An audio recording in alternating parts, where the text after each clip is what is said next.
Hey, shalom, shalom, Israel. Before I get started, as always, I give all praises, honor, and glory unto Yahweh, Bahashem, Yahweh Shai, Bahashem, Rekar, Kodash. Double honors to the elder apostles of Great Millstone, the men who rule very well over Israel, and also who happen to be the same men that taught us this truth. And peace, blessings, and salutations unto the sincere Akim, starting with the elect of Israel, 144,000, on down to the men that sigh and cry for the abominations that take place here in Babylon and around the world, that go out and push this word throughout the four corners of the round earth in peace, love, truth, sincerity, and diligence. And to those sisters that listen and learn, and to those that support the ministry, shalom. Yes, the brother Yakana from the GMS Houston camp, coming back with another installment of GMS Practicals. And just briefly, man, I wanted to go into a lesson dealing with Esau Edom, man. That's that's something that's been, we stay on Esau, man, because he's a wicked man. The so-called white man, Esau Edom. What inspired me, man, was listening to some of these wacky-tacky Christians and just plain American, so-called American citizens, man, complaining about the influx of the immigrants that have come into their beloved country, man. They're pissed off because these people have flooded our country, and they're letting these people into our country, and they're taking over our country. These people are coming into our country and being violent, and like they've taken over a couple of apartment complexes, and they got gangs up here, and and shame on these Democrats, on these Dems, as they say, for letting these people, man, into our country. And they kept pushing that our country vibe, man. First of all, this ain't your country, man. Okay? Everybody knows what y'all forefathers did, how they got control of the land. Okay? And look, yes, y'all control this land. Y'all control everything, man. But it don't make it yours, just because you went in and you took something, you raped, robbed, and murdered people and took something that belonged to them.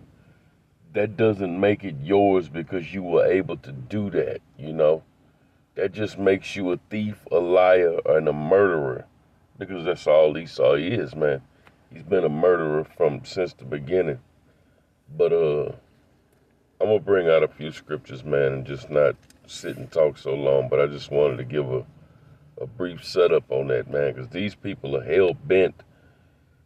They don't want to talk about their history, how these people got control of this land, not made it their land because it don't belong to them, technically, but how they got control of it. They don't want to talk about that, But they're quick to point the finger and say, get them out of our country, and this ain't your country, man. But it's a price to be paid, man, for what your ancestors have done, and y'all are gonna pay the price too, as a nation, man. Okay, it ain't gonna just be y'all forefathers that inflicted all this pain upon the children of Israel. Your whole nation is gonna pay, man, because you pay as a nation. We did, and we still paying.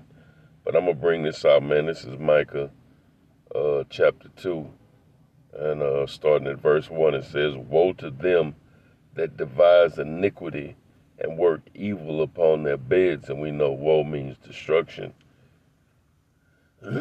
So woe to them, destruction unto them that devise iniquity and work evil upon their beds.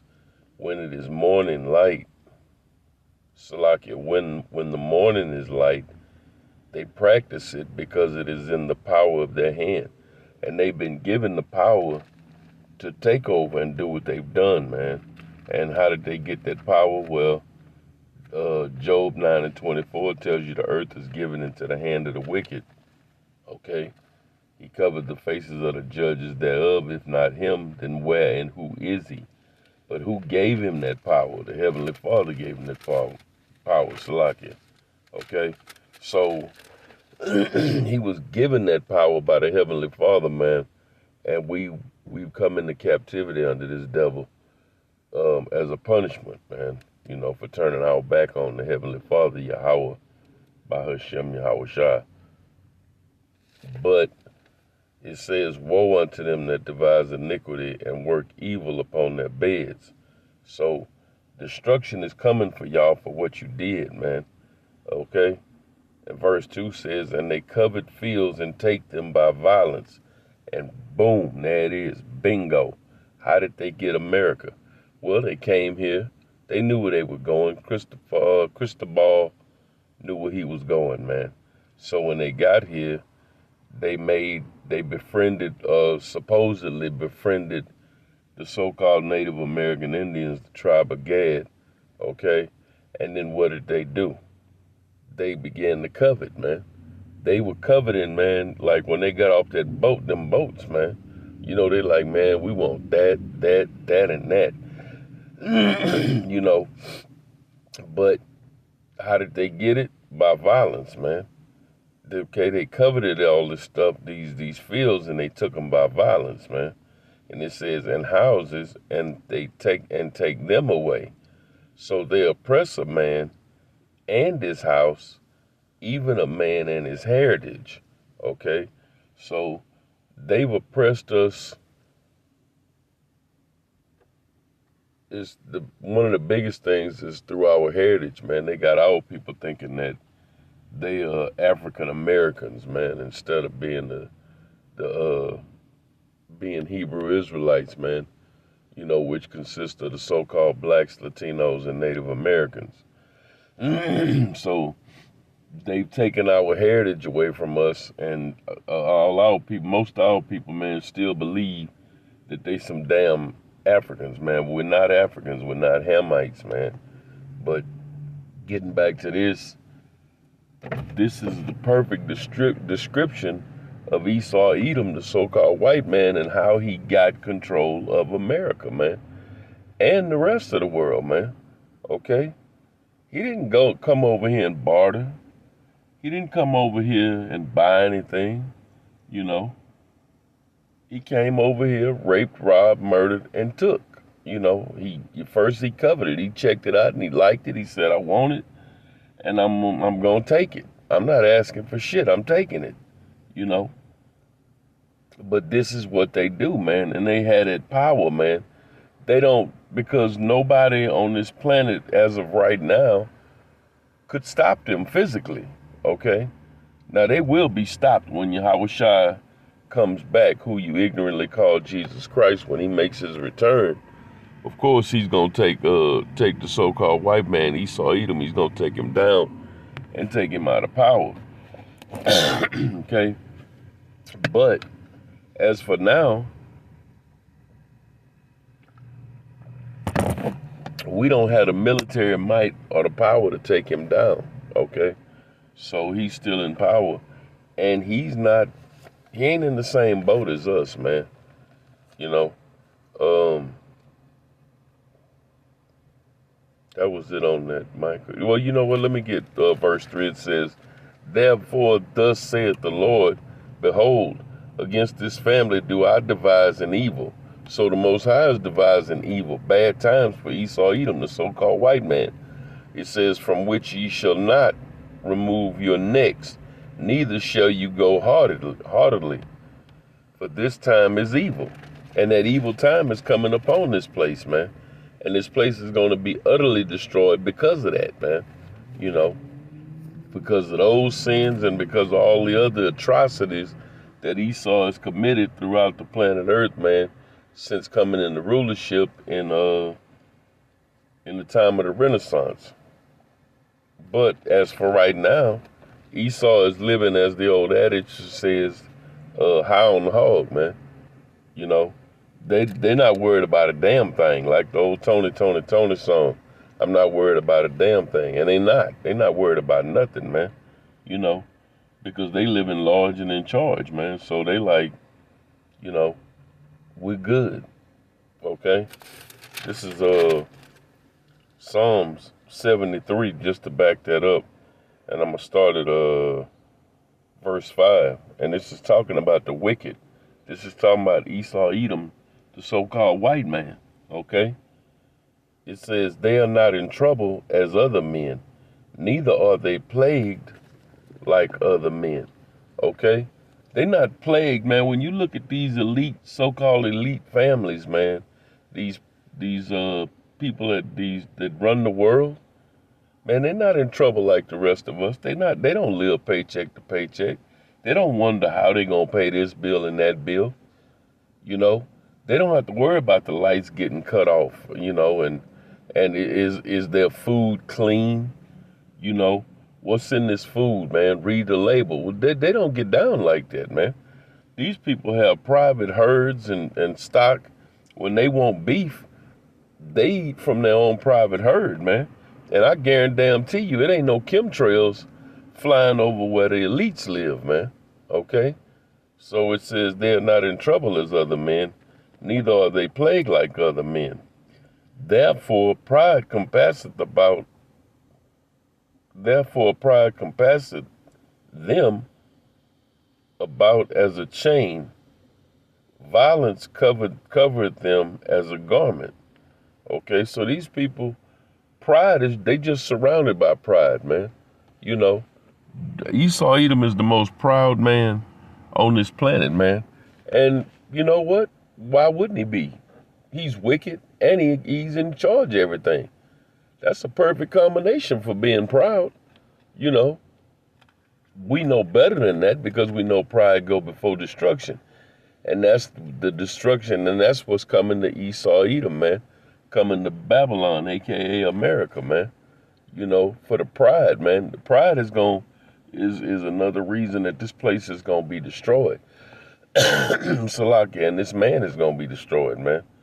Because pride compasseth them about as a chain. I mean, they wearing pride, man. They're submerged in pride, you know. I mean, everything about this devil says proud, man. The logo for this country, the mascot, so to speak, is the eagle, a proud bird. You know, one of the TV networks, NBC, what is their logo? What is that saying? The old saying from back in the 70s. NBC, proud as a peacock. That's it, pride, man. Okay? It says violence covered them as a garment. Their eyes stand out with fatness. They have more than heart could wish. Salakia. Verse 7. Their eyes stand out with fatness. They have more than they could wish. So they got everything, but everything ain't enough. And they just keep wanting more. They keep getting it, and they're never satisfied with it. They always want more, so what do? They go out and take more. Esau don't want you to have nothing, man. It ain't even about breaking even anymore or getting ahead. Salakia. Jake fighting just to try to break even, man. Jake fighting like the old Good Times song. Keeping your head above water, making a wave when you can, man. You know, trying to catch your breath. Like, goddamn, man. He won't give you a break. The only break he's giving you is trying to break your back. But their eyes stand out with fatness.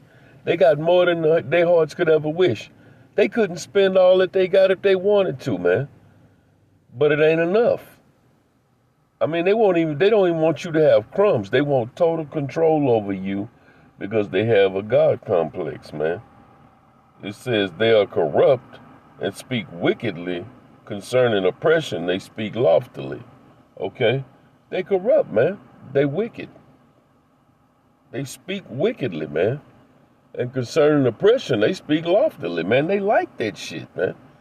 That's like when you get a serial killer, he's got control over you. Like these women, was always said when they interviewed these people, man, they'd be like, well, one of the things they got off to is when when the victims start begging for their life. Please have mercy on me. Please, now that's just, man. And they light up when they talk about that part, man, of what they did, They speak loftily of that, man, because they get off to that, man. And Esau's the same way. He get off to oppressing people, man. All that begging and slow marching and walking slow and singing low and all that, man, look, that shit, that don't move these devils, man, because these people are corrupt, man. But again, the Most High has devised an evil, and they got to pay for who they are and what they've done, man, and they going to pay as a nation, okay? But, yeah, I just wanted to go into that briefly, man, because of these proud-ass people talking about our country. Motherfucker, this ain't, goddamn, that shit pissed me off, man. This ain't your fucking country, okay? But I'm gonna go ahead and end it with that, man. So, hopefully it was edifying. And until next time, Abaratazah, Shalom.